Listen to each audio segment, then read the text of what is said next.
Buenas tardes, profesores, profesoras. Es un gusto estar nuevamente con ustedes acá. Hoy día tenemos como invitada a Karen Coral. Hola. Hola Lilia, ¿qué tal? Ella viene a conversar con nosotros hoy día sobre las competencias vinculadas a la comunicación. Como de costumbre, buscamos encontrar cuáles son las relaciones entre trabajar estas competencias y promover el desarrollo del pensamiento crítico, la creatividad y el razonamiento. Antes de comenzar a ver las relaciones, es bien importante que nos cuentes un poco qué nos traen estas competencias, qué demandan, qué tienen que aprender, un poco para luego poder preguntar acerca de algunas relaciones, ¿no? Okay. Se trata de 3 competencias. Una de ellas se refiere al mundo de la comunicación oral, tanto como expresión oral como comprensión oral. Una segunda competencia tiene que ver con la comprensión escrita de los textos y una tercera competencia con la producción de esos textos. Básicamente las 3 son competencias comunicativas, es decir, son habilidades que te van a permitir desenvolverte en un campo muy amplio de situaciones, es decir, son como una especie de herramientas al servicio de otras áreas, por ejemplo. Entonces, tener unas competencias comunicativas lo que supone es necesariamente, y eso es sumamente importante entenderlo, el uso del lenguaje. Entonces, comunicarse es usar el lenguaje, ya sea para comprenderlo, ya sea para expresarlo en lo oral y en lo escrito. Entonces, eso es básicamente la parte medular de esas 3 competencias. No sé si tú has escuchado que los docentes tenemos como que cumplir con una serie de desempeños porque somos evaluados, digamos, ¿no?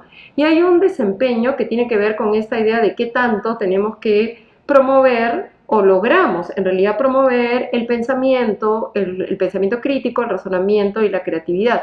Entonces muchas veces los docentes sentimos como que nos llegan muchas demandas. Yo tengo que, pero además tengo que.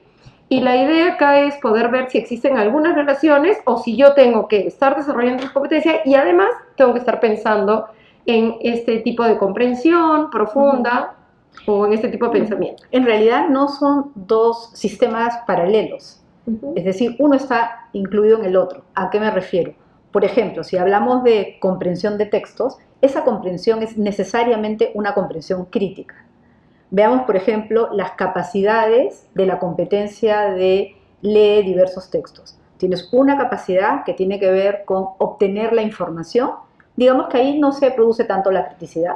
Luego tienes otra capacidad que tiene que ver con la inferencia, es decir, poder completar aquellas lagunas, vacíos de información a partir de ciertas pistas que los textos te traen. Esa, la inferencia, ya es claramente una habilidad del pensamiento crítico, una, digamos, de las grandes destrezas sumamente importantes en el pensamiento crítico. Y sobre todo, especialmente la tercera capacidad, que es la reflexión acerca de la forma, del contenido y del contexto de los textos.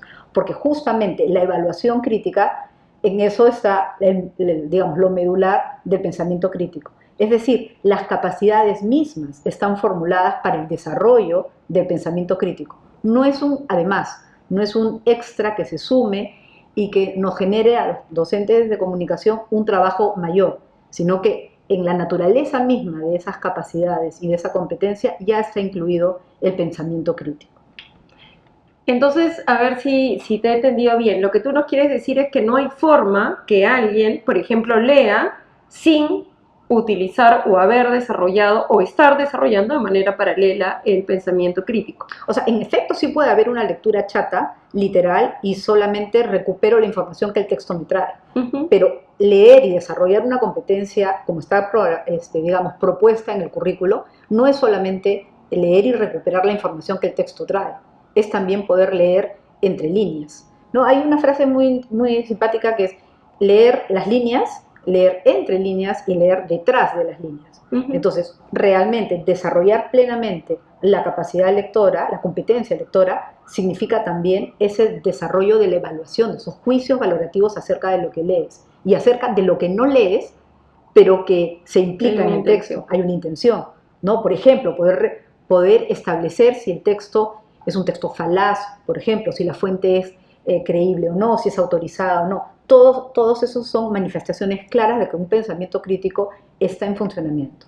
Y cuéntame, la creatividad, ustedes tienen como, digamos, un mandato, ¿no?, muchas veces yo sé que hay todo un tema vinculado a la literatura, que en realidad está inmerso ahora en esta propuesta dentro de las 3 competencias.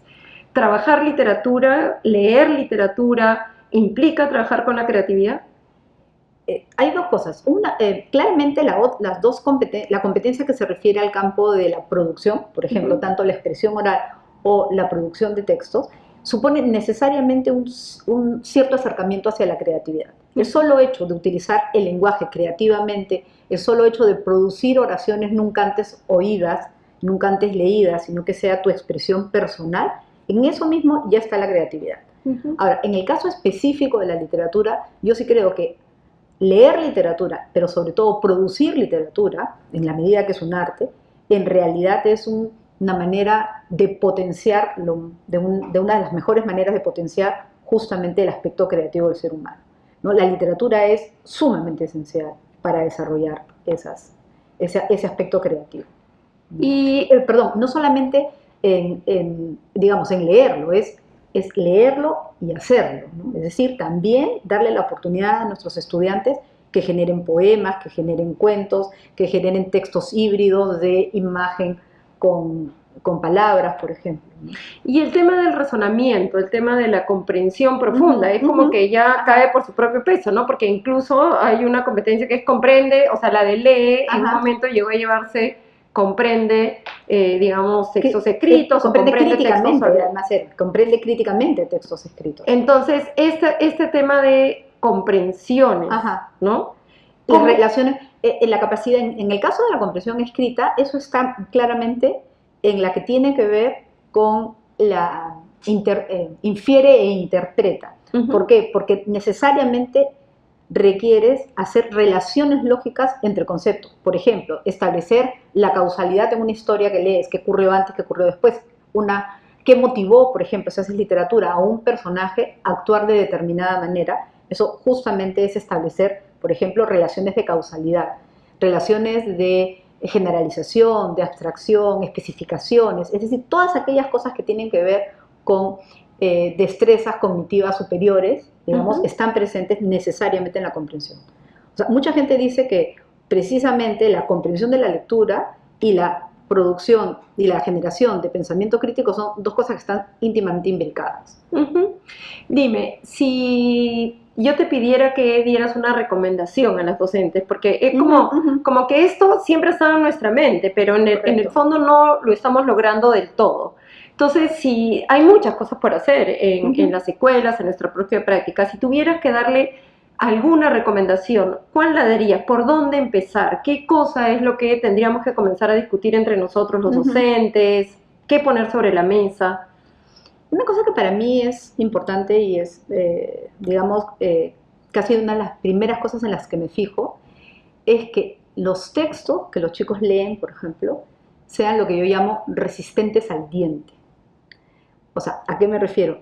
Que el texto sea retador en sí mismo, porque finalmente con un condorito vas a poder desarrollar igual las capacidades o sea, se van a tener que poner en juego necesariamente las capacidades que si les das, por ejemplo, una novela como La Metamorfosis, ¿no? En ambos casos, pero mejor le das una novela que sea resistente al diente, es decir, una novela que le genere pensar, darle vueltas a las cosas y qué hubiera pasado si, y si yo me pongo en ese lugar, cuál es la relación, por ejemplo, de este autor con su padre, por qué fue su mundo así, por qué finalmente se decidió por esa estética, por ejemplo. Entonces, un texto que permita explorar muchas posibilidades y sobre todo, aquellos textos, creo yo que mientras más te acercas hacia la final de la escolaridad, aquellos textos que se muevan un poco en el aspecto gris de la incertidumbre, ¿no? Justamente esta idea de no cerrar todas las claves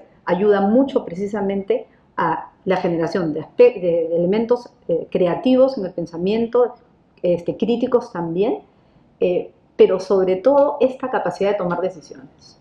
Me parece sumamente importante. Karen, te agradecemos por habernos acompañado hoy día. Esperamos poder seguir conversando sobre todos estos temas. Profesores, profesoras, una vez más nos quedan retos sobre la mesa.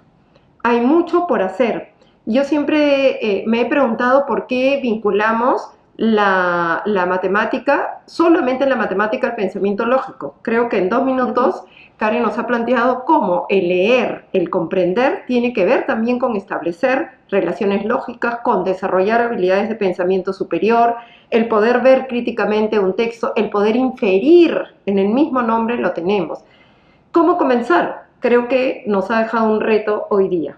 Busquemos buenos textos, textos que reten a los chicos, textos que les generen incertidumbres para generar el diálogo, para poder ver distintas perspectivas, que es también una de las habilidades que buscamos desarrollar con el pensamiento crítico. Nos vemos en la siguiente ocasión. Gracias.